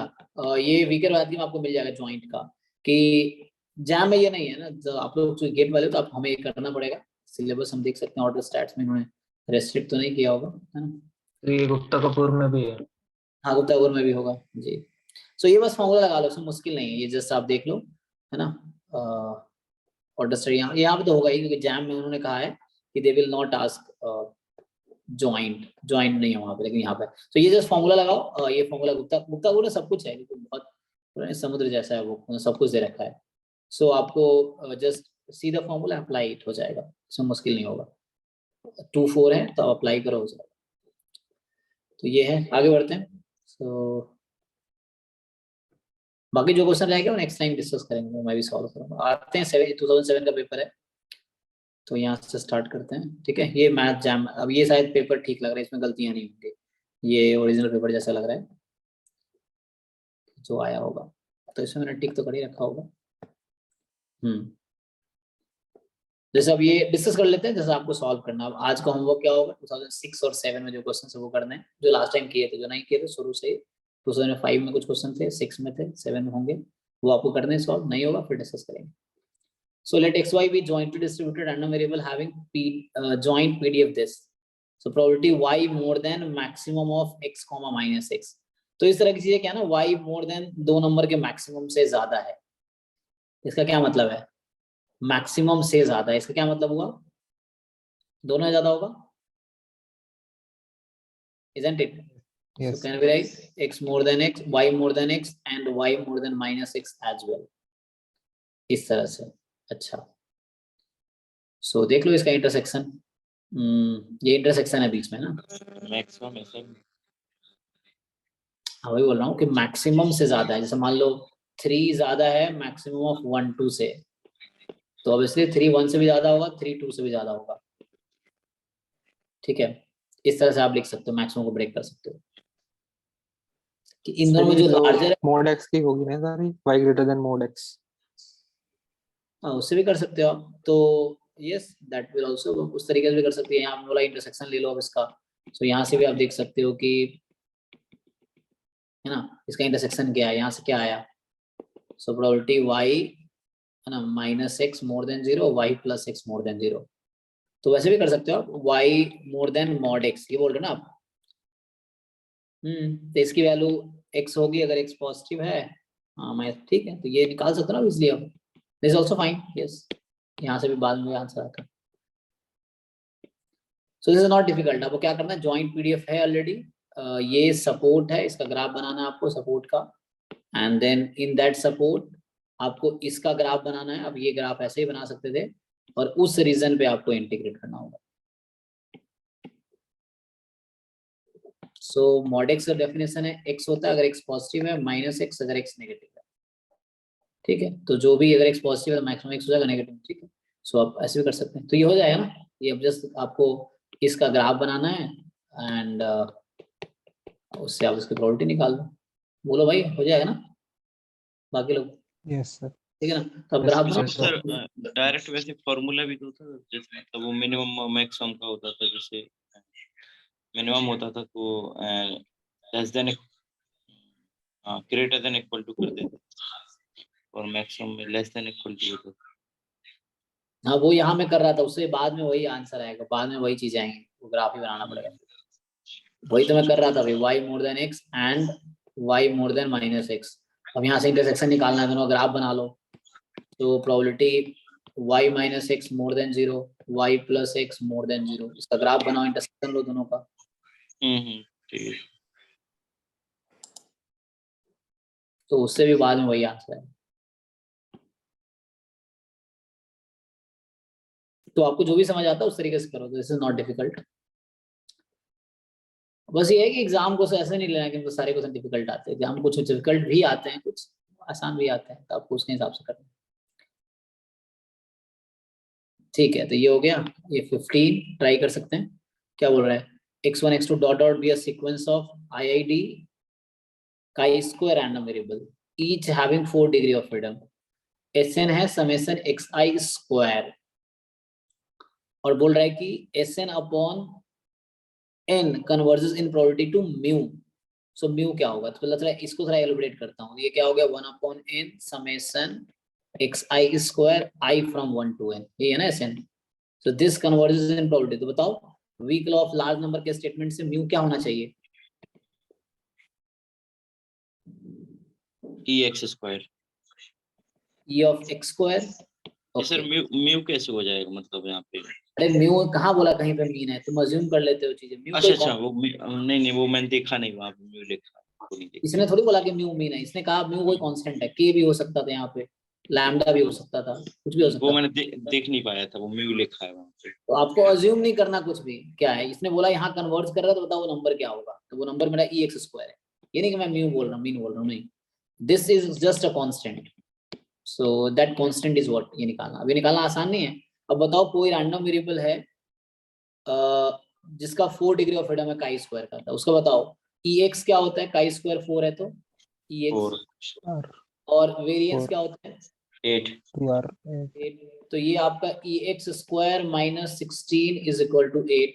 तो यहाँ से EX स्क्वायर कितना आ गया? 24, 24, 24 24 है सी। ठीक, सो ये just weak law of large number के उस पे है, स्टेटमेंट पे। IID होना चाहिए, जो एक केस ना IID का केस है उसके लिए ये लगा होगा। ठीक है, तो इसमें कोई डाउट किसी को? मतलब नेक्स्ट आगे बढ़ते हैं। देखिए 16, let En be decreasing sequence of Lebesgue measurable set on R and f be अब देखो ये टर्म थोड़े से ये मेजर थ्योरी से रिलेटेड है, तो इसको मैं डिफाइन करूंगा, तो डिफाइन कर सकते हैं। सो सीक्वेंस है Lebesgue measurable set on R this, ये अच्छा सॉरी हमारे प्रोबेबिलिटी का नहीं है ना, ये तो मेजर थ्योरी का है, तो हमारे प्रोबेबिलिटी से इसका कोई रिलेशन नहीं। मतलब कहीं आता है लेकिन यहाँ प्रोबेबिलिटी का कहीं जिक्र किया है, ये मेजर थ्योरी का क्वेश्चन है, हमारा प्रोबेबिलिटी से related. Major theory pure mathematics में आता है। सो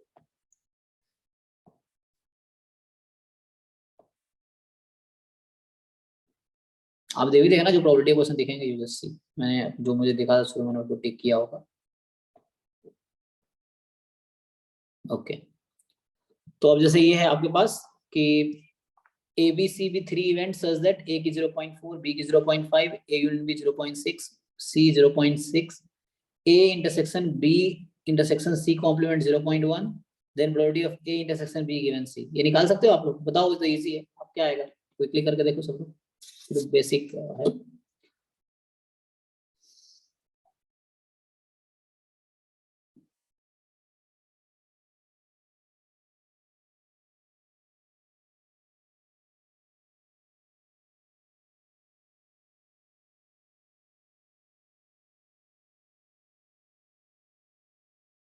ये डेटा नोट कर लो, बहुत इजी सा है, आप करके देखो, क्विकली कर दोगे आप जल्दी से।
One by three.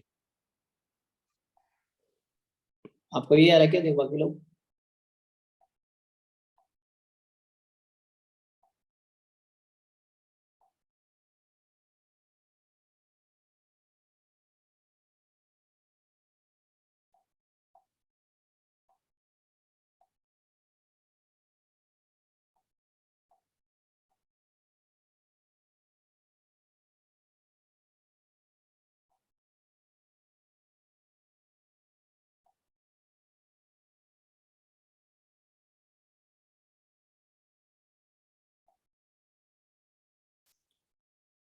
अरे बाकी लोग भाई हाँ ना बताओ, पूरा नहीं हो रहा है या फिर मैं वेट कर रहा हूँ? अगर कर रहे हो तो बताओ, अदरवाइज ठीक, मतलब घर पे तो कर ही लो, इजी है। क्या है ये, है ना ये, और इसको ओपन कर लो जस्ट। 1/2 आया है। अच्छा 1/2 भी आ गया, तो फिर डाउट है तो मुझे करना पड़ेगा। बाकी लोग कोई थर्ड पर्सन जो कर रहा हो?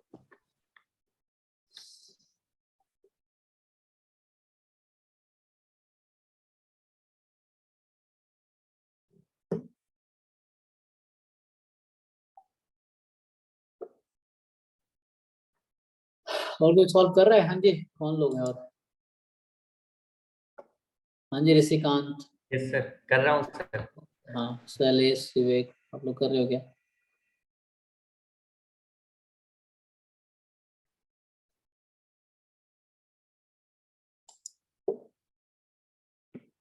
इसमें ना टाइम नहीं, ये फॉर्मूला क्या होता है इसका? इसका फॉर्मूला होता है probability of A intersection B minus A intersection B intersection C is equal to 0.1।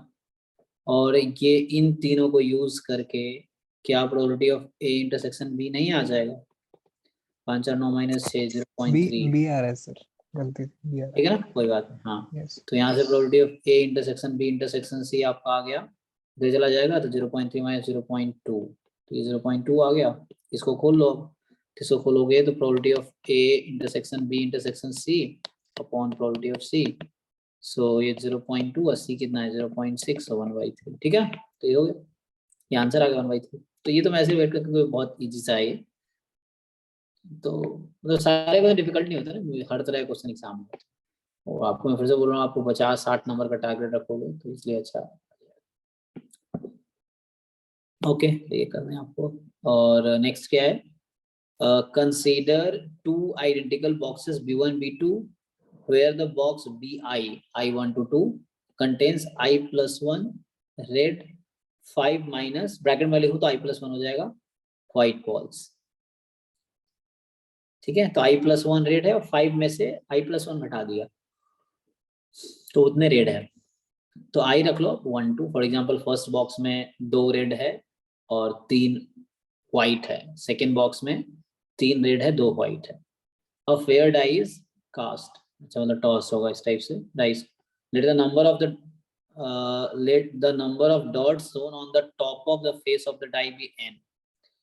तो है ना, n 1 से 6 तक कुछ भी हो सकता है। सो अगर n इवन है या 5 है, then 2 balls are drawn with replacement from the box B1, otherwise 2 balls are drawn with replacement from the box B2. The probability that 2 drawn balls are of different color। तो question देख के क्या लग रहा है, किस फॉर्मूला से related है? Bayes theorem. Bayes theorem. हाँ, सो बेस थ्योरम, लेकिन ये टोटल प्रोबेबिलिटी आई थिंक कुछ गिवन है, गिवन नहीं है ना। बेस थ्योरम क्या होता है, कुछ गिवन होता है कि आपने बॉल निकाले और वो डिफरेंट कलर के हैं, तो क्या प्रोबेबिलिटी है पहले बॉक्स से निकला होगा, ऐसा पूछता बेस थ्योरम। तो ये क्या है, थ्योरम ऑफ टोटल प्रोबेबिलिटी पे होगा, जिसमें E1 होगा you are selecting like B1, E2 होगा you are selecting B2, A है drawn balls are of different colour, drawn balls are theorem of total probability लगाओ। ये कर लोगे, बेसिक प्रोबेबिलिटी का क्वेश्चन है ना, पहला ये भी बेसिक प्रोबेबिलिटी का था, 53 या 54 भी बेसिक प्रोबेबिलिटी का। टोटल प्रोबेबिलिटी लगाना नहीं होगा तो नेक्स्ट टाइम डिस्कस करते हैं। आइए यहाँ पे 55 ये कह रहा है कि let x1 x2 be this be a sequence of IID random variable with this. तो ये बर्नौली टाइप का हो गया, नॉट बर्नौली, बर्नौली में 0 1 होता है। सो 2 पॉइंट डिस्ट्रीब्यूशन इसको बोलते हैं कि 2 पॉइंट पे हाफ हाफ डिस्ट्रीब्यूटेड है। So suppose for the standard normal random variable z this probability is this. Okay, so z -1 से इसमें 0.08 है, तो Sn है तुम्हारा xi i1 से n स्क्वायर तक, i1 से n स्क्वायर तक। ओके, तो पूछ रहा है कि क्या प्रोबेबिलिटी है दिस, तो ठीक है ना, सेंट्रल लिमिट थ्योरम का लग रहा है ऐसे। हाँ जी, सो बताओ Sn का मीन क्या होगा यहाँ से, पहले xi का मीन बताओ मुझे यहाँ से। यहाँ x1 का मीन कितना है, 0 0, 0 तो Sn का मीन कितना हो जाएगा, 0 0 घटाएंगे और Sn का वेरिएंस निकालो आप लोग। पहले यहाँ से x1 का वेरिएंस बताओ मुझे,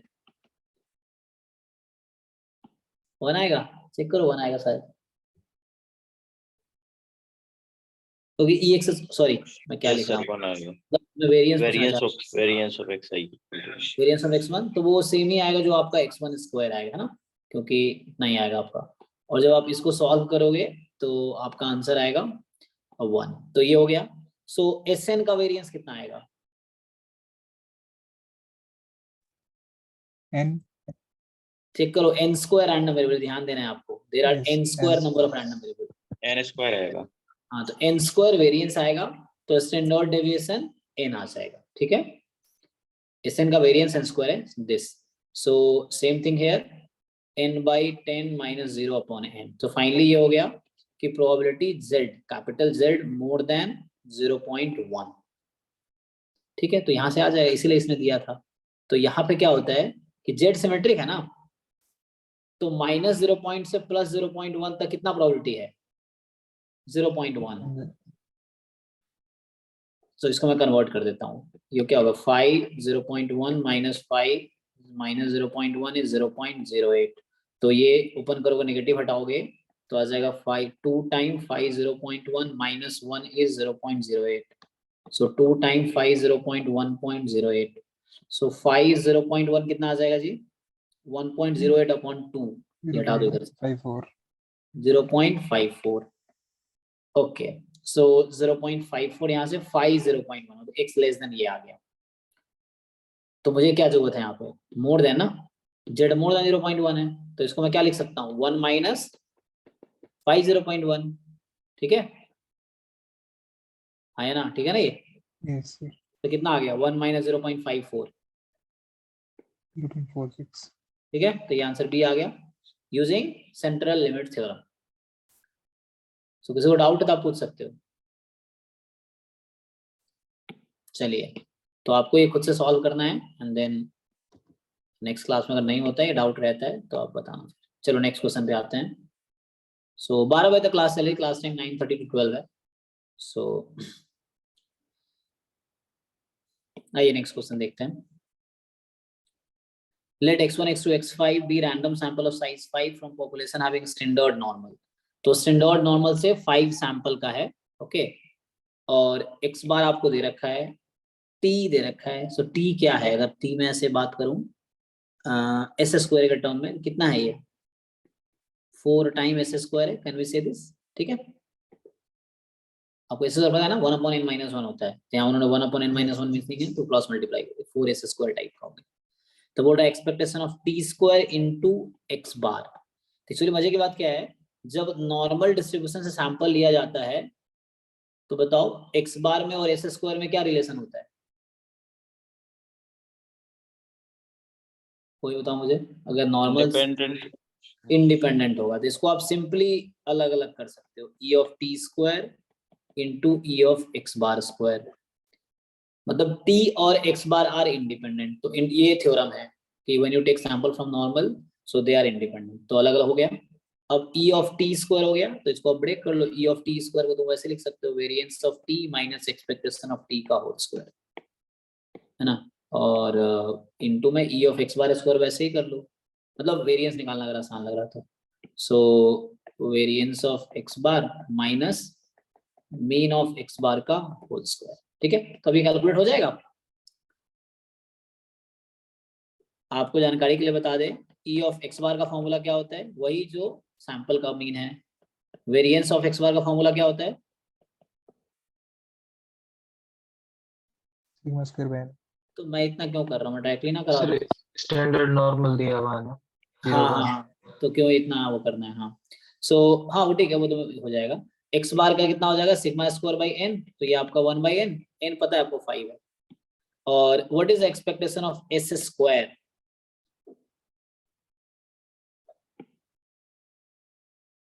कोई बताओ what is expectation of S square. इतना टाइम लगेगा, एस स्क्वायर का एस 1 स्क्वायर by किस, 4 नहीं फॉर्मूला बताओ आप, इस क्वेश्चन के रिगार्डिंग नहीं, इन जनरल फॉर्मूला पूछ रहा हूँ मैं कभी भी। 1/n sir sigma minus 1. Square. अरे just sigma square, S square is unbiased estimator of sigma square, Yes. मैं एस स्क्वायर की बात कर रहा हूँ। Sample variance is unbiased estimator of population variance. What is variance of S square,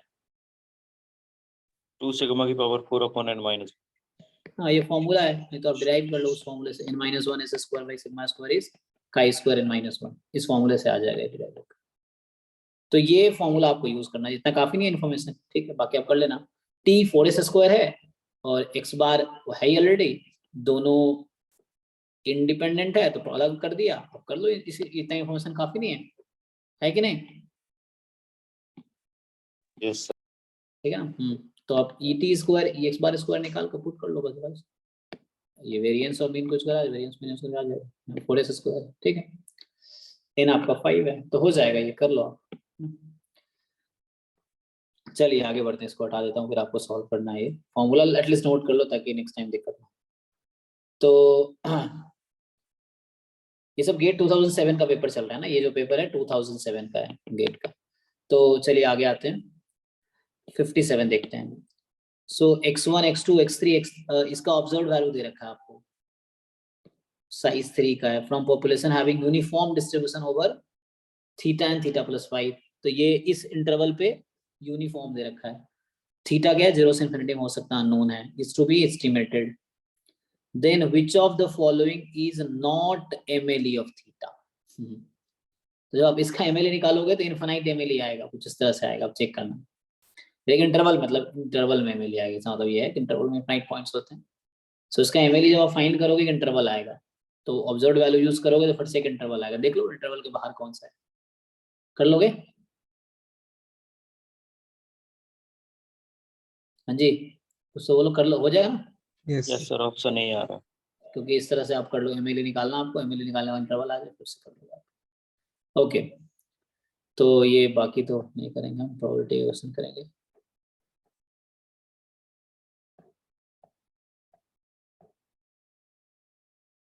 चलिए ये कह रहा है कि X Y be jointly distributed random variable such that conditional distribution of Y given X. तो वाई गिवन एक्स आपका uniform x-1 to x+1 है, okay, ये दे रखा है। ex 1 है, वेरिएंस x दिस है, तो mean of the random variable y is. तो ये फॉर्मूला आपको पता होगा, क्या होता है, ey निकालना है कंडीशनल को यूज करके, expectation of y given x। हाँ ये यूज कर लोगे आप तो आ जाएगा इसका, क्योंकि y गिवन x का डिस्ट्रीब्यूशन पता है और ex भी पता है, तो उससे आ जाएगा। और फिर आपको क्या चाहिए नेक्स्ट में, वेरिएंस ऑफ y, फिर से वेरिएंस ऑफ y कंडीशनल को यूज करे कैसे आएगा, Variance of expectation of y given x plus हाँ plus, expectation of variance of y given x. ठीक है, तो इससे आपका हो जाएगा। तो ये कर लोगे कि y गिवन x आपको दे रखा है x के टर्म में और x का सारा इंफॉर्मेशन है यहाँ पे, तो बाद में वो x के टर्म में आ जाएगा तो हो जाएगा। आप ये फॉर्मूला ट्राई करो, और नहीं होता है तो नेक्स्ट क्लास में पूछो, आप साथ में डिस्कस करेंगे, तो मैं सॉल्व कर दूंगा। तो यहाँ पे खत्म हो जाता है 2007 का पेपर। चलो आज यहीं स्टॉप करते हैं, 2008 वाला नेक्स्ट क्लास में करेंगे। So next sir. क्लास 2008 का करेंगे, 8 से आगे, मतलब अभी से स्टार्ट कर रहे हैं तो बहुत ज्यादा क्वेश्चन नहीं, एक साल में मुझे लग रहा है 5-10 क्वेश्चन होंगे, है ना। आप देखेंगे तुम्हारा साथ में कितने से काउंट कर लेते हैं। सो जैसे 1 2 यहाँ हो गए, 3 4 5 6 7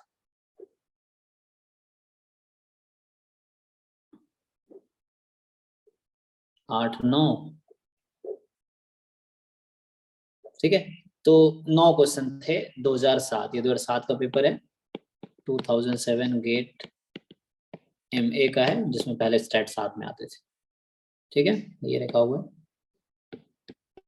तो ये ओरिजिनल पेपर, इसमें गलतियां ना के बराबर। इससे ऊपर जो है 2 पेपर है, वो किसी वेबसाइट वालों ने या किसी ने टाइप करा कर डाला है, तो उसमें थोड़ी गलतियां हैं, क्वेश्चन मिसिंग इन्फॉर्मेशन है, ऐसा है। तो अभी आपके लिए आज का होमवर्क क्या होगा, तो मैं लिख देता हूँ फिर से। होमवर्क जो है, तो जो लोग पहली बार क्लास पहले नहीं किए, 2005 2006 2007, इसके जो भी स्टैट्स है क्वेश्चन है ना, प्रोबेबिलिटी एंड स्टैट्स के जो भी क्वेश्चन है, उसमें मेनली क्या है, प्रोबेबिलिटी बेसिक्स एंड इन्फरेंस है, प्रोबेबिलिटी है, जॉइंट्स। तो इसके क्वेश्चंस आपको कंप्लीट करने हैं। पेज अगर लिख दूं मैं, तो हमने कहाँ से स्टार्ट किए थे, स्टार्ट तो हमारा वही होगा जो लास्ट टाइम हुआ था, 470 समथिंग से, एंड एंड कहाँ किया हमने,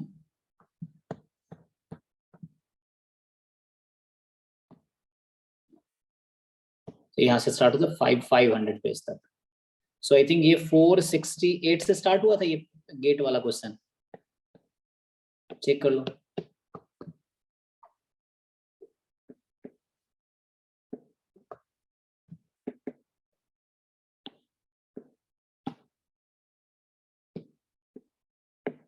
अच्छा मैं यहाँ कर ढूंढ रहा हूँ,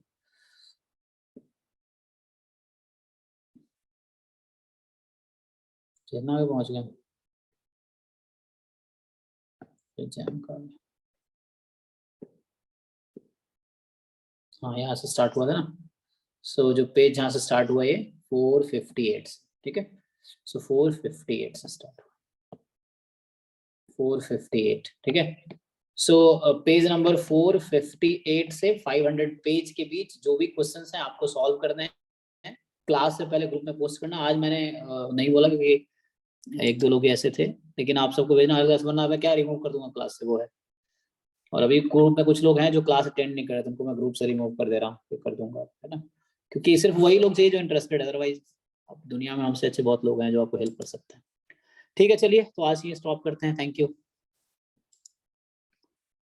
ठीक है। Thank you, sir. Thank you sir.